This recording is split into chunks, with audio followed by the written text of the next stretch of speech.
ஓம் நமச்சிவாய. திருச்சிற்றம்பலம். சிவாய நமக, சிவசிவாய நமக.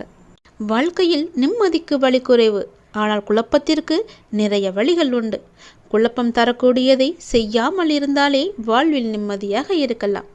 உப்பாக இருந்தாலும் சரி, நல்ல உறவாக இருந்தாலும் சரி, அளவோடு இருந்தால் வாழும் காலம் வரை வாழ்க்கை நமக்கு சொர்க்கமாக மாறிவிடும். அளவுக்கு மிஞ்சினால் அமிர்தம் கூட நஞ்சாகிவிடும். எதையும் அளவோடு செய்ய வேண்டும். எதற்குமே ஒரு கட்டுப்பாடு வேண்டும். வீடு, குடும்பம்தான் ஒருவரின் முதல் உலகம். அங்கு மகிழ்ச்சியா இல்லாமல் மற்ற இடங்களில் மகிழ்ச்சி கிடைக்கும் என்றால் அடுத்தவரை புண்படுத்தாமலுமே பண்படுத்துவதாக இருக்க வேண்டும். எதற்கெடுத்தாலும் எரிச்சலடைந்தால் கருத்து பரிமாற்றம் என்பது மிகவும் கஷ்டமாகிவிடும். நீ செய்ததுதான் தவறு என்று வாதிடாமல் நிறை குறைகளை எடுத்துச் சொல்லி புரிய வைத்தால் இல்லறம் கூட நல்லறமாக தித்திக்கும். பிறரை பற்றி உன்னிடம் குறை கூறுபவரிடம் நீ எச்சரிக்கையாக இரு. உங்களை பற்றி பிறரிடம் குறை கூறுவார் என்பதை நினைவில் கொள். வயதாகிவிட்டது என்று வருத்தப்பட வேண்டாம். வயதான காலத்தில் மனதிற்கு ஏற்றவாறு நீ வாழ பழகினால் அந்த இல்லறமும் நல்லறமாக தித்திக்கும். ஏமாற்றங்களை சந்திப்பது பிறகு ஏமாற்றத்தை தவிர்க்க பழகுவதற்கும் துணையாக இருக்கும். என் வார்த்தை உனக்கு புரியும் என்று நினைக்கிறேன். என் வார்த்தை மீது நம்பிக்கை வைத்து செயல்படு. உனக்கானது நிச்சயம் உனக்கு கிடைக்கும். நான் உங்கள் அனைவருக்கும் ஒன்றை குறிப்பிட்டே ஆக வேண்டும். அது என்னவென்றால், நம்பிக்கை மற்றும் பொறுமை என்கின்ற நான் கூறிய தாரக மந்திரத்தை நீங்கள் கடைப்பிடித்தாலும் ஒருவித அயற்சியோடும் மனக்கவலையோடும் நீங்கள் வாழும் வாழ்வில் உயிர்ப்பிப்பும் உத்வேகமும் இல்லாமல் ஏதோ ஒன்று கடனே என்று கடமையாற்றி கொண்டிருக்கிறீர்கள். வாழ்வை ரசித்து ஒன்றி வாழாமல் காட்சி பொருளாக்கி வாழ்ந்தால் நீங்கள் மிக பெரிய பலனை அனுபவிக்க முடியாது. வாழ்க்கையில் எது நடந்தாலும் இறை மற்றும் குருவின் பாதத்தில் வைத்துவிட்டு உங்கள் கடமைகளை சரியாக செய்தால் உங்களுக்கு கிடைக்கக்கூடிய அனைத்தும் தங்கு தடையின்றி உங்களிடம் வந்து சேரும். ஆகையால் இறை சக்தியும் குருமார்களையும் ஆத்மார்த்தமாக வணங்கி எதிர்பார்ப்பில்லாமல் தொழுதால் அனைத்தும் உங்கள் வசமாகும். அனைத்து கவலைகளையும் மறந்து என்னிடம் வந்து உட்கார்ந்து என்னையே நீ தியானித்து கொண்டிரு. என் மீதே உன் மனதை முழுமையாக நடக்கப் போவதை ஒரு மித்த மனதுடன் அமைதியாய் பார்த்திரு. வானமே உங்கள் மீது இடிந்து விழுந்தாலும் நீ எதற்கும் அஞ்சக்கூடாது.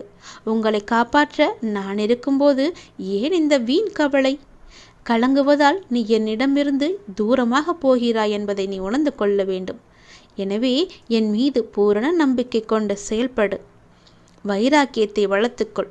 இந்த வைராக்கியம் என்ற தன்மையை பெற நம்பிக்கை, நேர்மை, பொறுமை, சகிப்புத்தன்மை ஆகியவற்றை நீ வளர்த்து கொள்ள வேண்டும். இவற்றை எல்லாம் கடைபிடித்து என்னிடம் முழுமையாக உங்களை ஒப்படைத்தால் யான் என்றென்றும் உங்களுடைய சேவனாக இருக்கவே நான் விரும்புவேன். நானே உங்கள் அடிமையாக இருப்பேன். விரைவில் நீ வேண்டியதை என் கையிலிருந்தே பெறப்போகிறாய். நீ எதுவாயினும் அதை உனக்கு கிடைக்கச் செய்வேன். உனது கண்ணீரை நான் ஆனந்த கண்ணீராக மாற்றுவேன். நிச்சயம் என்னுடைய வார்த்தை உன் செவி வந்து சேரும் நேரம் உனக்கானது உன்னிடத்தில் கிடைக்க எல்லா வேளையும் நான் செய்து கொண்டிருப்பேன். நிச்சயம் அதற்காக நீ காத்திரு. நீ கேட்டதுபடியே கிடைக்கும் என் தங்கமி. என் மீது முழுமையான நம்பிக்கை வை. உனக்கானது உன்னிடத்தில் விரைவில் கிடைக்க இப்பொழுதே இந்த நொடியே அதற்கான வேலையை நான் ஆரம்பித்து விட்டேன். எல்லாமே உனக்கு நல்லதாகவே நடக்கும். எல்லாம் உனக்கு இனி நல்லதே நடக்கும். என்னை பணிந்து வணங்கும் உனக்குள்ளே நம்பிக்கையாய் நான் இருக்கிறேன். எது செய்தாலும் நீ துணிந்து செய். இறைவன் நம் வாழ்வில் காரணமின்றி எந்த மாற்றத்தையும் நிகழ்த்துவதில்லை. காரணத்தை புரிந்து கொள்ளும் திறன் மனிதர்களுக்கு கிடையாது. அவ்வளவுதான்.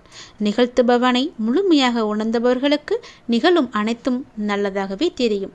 எல்லாமே நன்மைக்கே என்று புரியும். இல்லவே இல்லை என மறுக்கக்கூடும் இதனை இருந்தும் நம்புதற்கரிய உண்மை. இதுவரையிலான உங்களின் வழியும் இப்போதைய உங்களின் வலிமையும் நாளைய உங்களுக்கான வழியும் உங்களுடைய எண்ணங்களின் தொகுப்புதான். நினைவில் கொன்றி மாற்றி அமையுங்கள் உங்களின் வழிகளையும் வாழ்க்கையும். உனக்கு துணையாக நான் இருக்கிறேன். நாடி வந்தவரையும் நமச்சிவாயம் பாடியவரையும் மனம் வாடியவரை கனப்பொழுது வேடிக்கை பார்த்து ஓடி வந்து உதவும் உமையவனே நின் தாள் போற்றி என்று இறைவனை போற்றி பாடுங்கள். எத்தனை பேர் கூடி உனக்கு வழியை அடைத்தாலும் அத்தனை பேரும் வியக்கும்படியாக நான் உனக்கு பல வழிகளை திறந்து காமிக்கின்றேன். எல்லா கதவுகளையும் திறந்து வைக்கின்றேன். மூடிய கதவுகள் எல்லாம் இனி உனக்கு திறக்கப் போகிறது. என்னை செதுக்க என் அப்பன் இருக்கிறான். எந்த சிக்கலும் என்னை சிதைக்கப் போவது இல்லை என்ற கர்வத்தோடு நீ இரு. உனக்கு இழைக்கப்பட்ட அநீதியைக் கண்டு நீ மனமுடைந்து உட்காரக்கூடாது. அதை என்னிடம் விட்டுவிடு. அதை நான் பார்த்து கொள்கிறேன். நீ கவலை இல்லாமல் சந்தோஷமாக இரு. அதுவே என்னுடைய விருப்பம். ஒவ்வொரு சோதனையிலும் ஒன்றை நான் புரிய வைத்து கொண்டிருக்கிறேன் உனக்கு. எத்தனை சோதனைகளை நீ கடந்து வந்திருக்கிறாய். அத்தனை சோதனையிலும் நீ ஒரு அனுபவத்தை கற்றுக்கொண்டிருக்கிறாய். அதை நீ மறந்து விடாதே. எல்லாவற்றிற்கும் நன்றி கடவுளே என்று சொல்ல நீ பழகிக்கொள். நீ என்னை நம்பி வந்து விட்டாய். உன்னை காக்க வேண்டியது என்னுடைய கடமை. நீ கலங்காமல் உன் கடமைகளை செய்து கொண்டேரு. இனி எல்லாமே உனக்கு நல்லதாகவே நடக்கும். அமைதியாக செல்லும் நதியைப் போல நல்லதையே நினைத்து நல்லதையே செய். தீயவை யாவும் குப்பைகள் போல தானாகவே ஓரத்தில் ஒதுங்கிவிடும். வேறு ஒன்றும் என்று எனக்கு வேண்டாம் குருநாதா. இந்த அரவணைப்பு ஒன்றே போதும் என்று என்னிடம் நீ வந்து விட்டாய். அப்படி இருக்கும்போது உன் நம்பிக்கையை நான் சீர்குலைக்க மாட்டேன். உனக்கு நல்லது நடந்தால் அது எனக்கு சந்தோஷம்தானே. உனக்கு சந்தோஷத்தை கொடுக்குமென்றால் அதுவும் எனக்கு சந்தோஷம்தானே. இதையே நீ மற்றவர்களுக்கு நல்லதாய் நினைத்துப்பார். உன் வாழ்க்கையே அழகாக மாறிவிடும். உன் வாழ்க்கையே நினைத்தது போல மாறிவிடும். உன் வாழ்க்கை நிறைவடைந்துவிடும். உன்னுடன் நான் எப்போதுமே இருந்து கொண்டிருக்கிறேன். உன் வாழ்க்கையில் நான் உன் அன்புக்கு தகுதியானவர்களை நிச்சயமாகவே அனுப்புவேன். அதுவரை நீ பொறுமை காத்து இரு. உனக்கென்று படைக்கப்பட்ட ஒன்று உன்னை வந்து சேரும் நாள் வெகு தூரம் கிடையாது. எல்லாம் கூடிய விரைவில் உன்னிடம் வந்து சேரும். நீ ஆனந்த கண்ணீராக மட்டுமே உன்னுடைய கண்ணீரை நான் பார்க்க வேண்டும். பொறுமையும் நம்பிக்கையும் வீண் போகாது. நீ என் மேல் வைத்திருந்த நம்பிக்கையை நான் வீணடிக்க மாட்டேன்.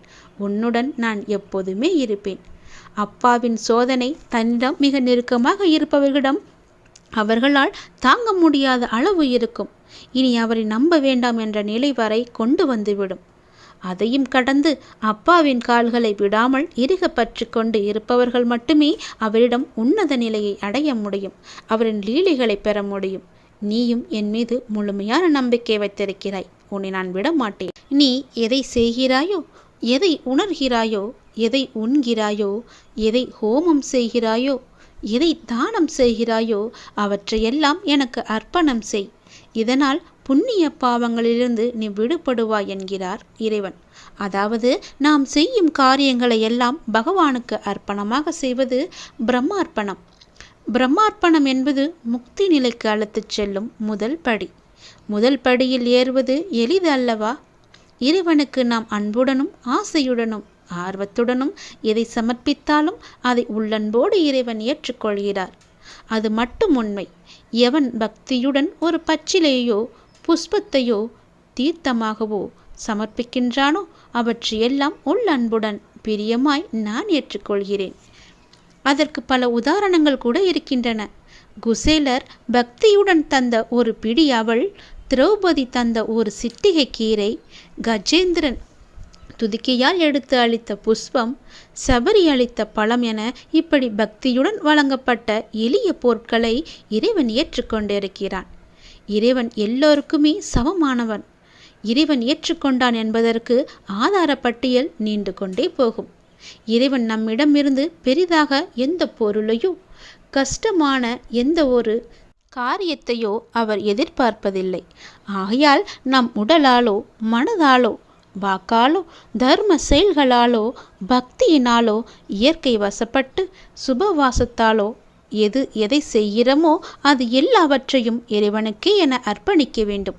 இப்படி நாம் நாளும் செய்கின்ற சின்ன சின்ன அர்ப்பணங்கள் நமக்கும் இறைவனுக்குமான உறவை வலுப்படுத்தி கொண்டே இருக்கும். ஒரு சிறு கம்பி கிடைத்தால் கூட அதை பற்றி கொண்டு மின்சார சக்தி அதன் வழியாக எளிதில் பாய்ந்து செல்வது போல இறைவனின் அருளும் நாம் செய்கின்ற சிறு சிறு அர்ப்பண பொருள் வழியே நம்மிடம் பாய்கிறது. எவன் என்னை எங்கும் பார்க்கின்றானோ, என்னிடத்தில் எல்லாவற்றையும் பார்க்கின்றானோ அவனுக்கு நான் காணாமல் போவது இல்லை. அவனும் எனக்கு காணாமல் போவதில்லை. அவன் எந்த நிலையில் இருந்தாலும் எந்த தொழிலை புரிந்தாலும் என்னிடத்திலேயே இருப்பான். கீதையில் பகவானே இது கூறியிருக்கிறார். ஆகையால் நம்பிக்கையோடு ஒவ்வொரு பொழுதையும் பகவானுக்காக அர்ப்பணம் செய்து கொள்ளுங்கள். நாம் அன்றாடம் செய்கின்ற கடமையில் உண்மையுடன் சிரத்தையுடன் இருந்தால் இறைவனின் ஆசி நமக்கு நிச்சயம் கிடைக்கும். அதுவரை பொறுத்திருங்கள். இறைவனின் ஆசியை பெறுவதற்கு எல்லோரிடத்திலும் புன்முறுவலோடு அன்பாக பேசி பழகுங்கள்.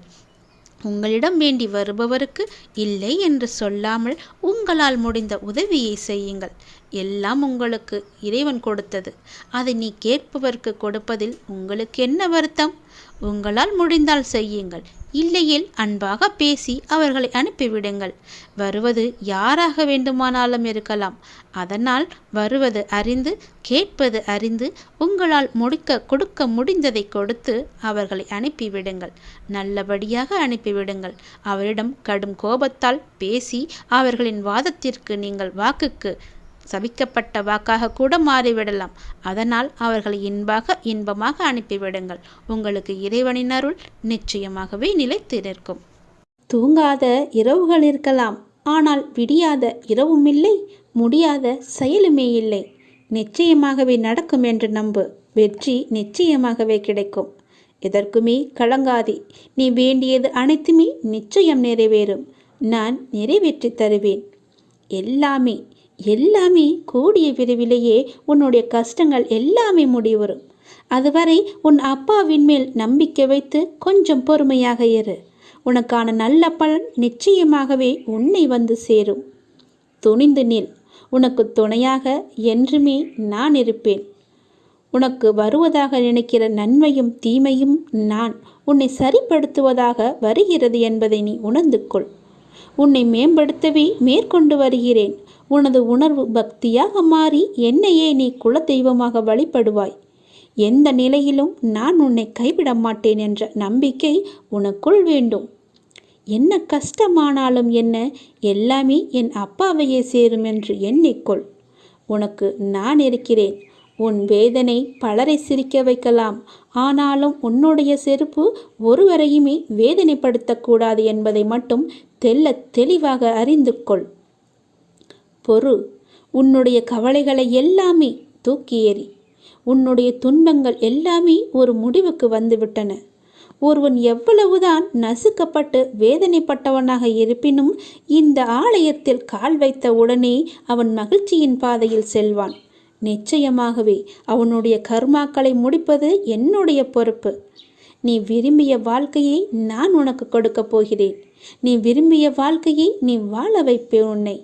உன்னோடு நான் இருப்பதை அப்போதுதான் நீ முழுமையாக உணர்ந்து கொள்வாய். உணர்ந்து கொள்ளும் நேரமும் வரும். இனி எதற்குமே கலங்காதே.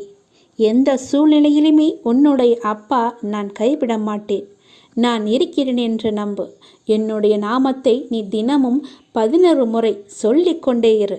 தினமும் 11 முறை மட்டும் சொன்னால் போதும். சீக்கிரமாகவே உன் கண்ணுக்கு நான் புலப்படுவேன். நான் சொல்வது போல செய்துவிடு. என் நாமத்தை மறக்காமல் 11 முறை சொல்லிவிடு. எந்த நேரம் வேண்டுமானாலும் சொல்லலாம்.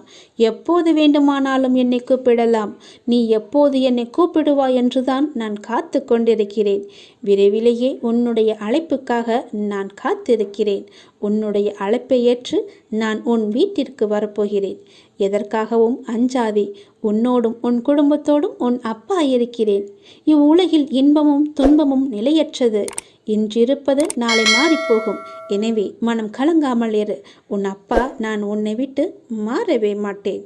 கோடியில் ஒருவருக்கு கிடைக்கும் வாய்ப்பு இன்று உனக்கு கிடைக்கிறது. மிக பெரும் அதிசயம் உன் வாழ்வில் நடக்கப் போகிறது. துன்பம் என்கின்ற சிப்பிக்குள் தானே முத்து என்கின்ற இன்பம் பிறக்கும். உன்னுடைய வாழ்வின் எதிர்காலம்தான் உன்னுடைய கனவு மாளிகை அல்லவா? உன்னுடைய வாழ்வின் எதிர்காலம் நன்றாக இருக்க உன்னுடைய அந்த கனவை மனக்கோட்டையில் நிறுத்தி எனக்காக என்னுடைய நாளில் எனக்காக விரதமிருந்து விளக்கேற்றி நீ வணங்கி வர நீ நினைத்த கனவு நிச்சயம் பழிக்கும் என்பதை நீயே உணர்வாய். விளக்கேற்றி எனக்காக நீ வழிபாடு செய். நானே உத்தரவு தந்து விட்டேன்.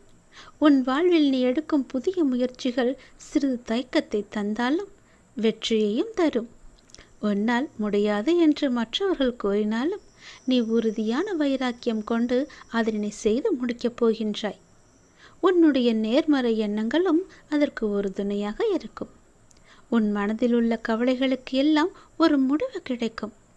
உற்சாகமான வாழ்வை எதிர்கொள்ள நீ முயற்சி செய். முயற்சி செய்தால் உனக்கு நல்லதே நடக்கும். உனக்கு எது வேண்டுமோ அதை நானே தருகிறேன். உன் வாழ்வில் மிகவும் முக்கியமான ஒன்றை நீ தொலைத்து விட்டாய் அல்லவா?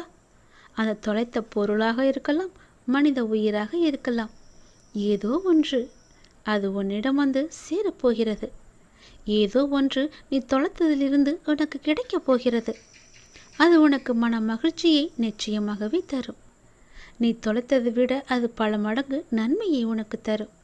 நீ என் மீது கொண்ட நம்பிக்கை மற்றும் பிரார்த்தனையின் பரிசாக அந்த பரிசு உனக்கு கிடைக்கப் போகிறது. உன் வெற்றிக்கான எல்லா அறிகுறிகளுமே உனக்கு தென்படும். வரும் வாரத்தில் உன் வாழ்வில் மிக முக்கியமான சில லட்சியங்கள் எல்லாம் நிறைவேறப் போகிறது. உன்னுடைய வாழ்வின் அடுத்த கட்டம் ஆரம்பிக்கப் போகிறது. உனக்கு அற்புதமான காலகட்டம் வரும் வாரத்திலிருந்து தொடங்கப் போகிறது. எதிர்பாராத திருப்பத்தின் மூலமாக உன்னுடைய வாழ்வில் மிகப்பெரிய மாற்றம் ஒன்று கிடைத்து விரைவில் உன் வாழ்க்கை சந்தோஷமாக மாறப்போகிறது. எப்படி என்றால், கோடி பேரில் ஒருவராக நான் உன்னை தேர்வு செய்திருக்கிறேன். கோடியில் ஒருவருக்கு கிடைக்கும் வாய்ப்பு இன்று உனக்கு கிடைத்திருக்கிறது அல்லவா? அப்படி என்றால் நீ எவ்வளவு பெரிய பாக்கியசாலி, மிக பெரிய புண்ணியசாலி. உன்னுடைய வாழ்க்கையில் மிக பெரும் அதிசயம் நடந்திருக்கிறது தானே அர்த்தம்? உன் வாழ்க்கை மென்மேலும் உயரப் போகிறது என்று தானே அர்த்தம்? ஏனென்றால் நானே உன்னை தேர்ந்தெடுத்திருக்கிறேன். உன்னை தேர்வு செய்து இதை உன் கண்ணில் பட வைத்திருக்கிறேன். அப்படியென்றால் உன் வாழ்க்கை மிக பெரிய அளவில் மாற்றம் வரப்போகிறது என்று தானே அர்த்தம்? நல்லது நடக்கப் போகிறது.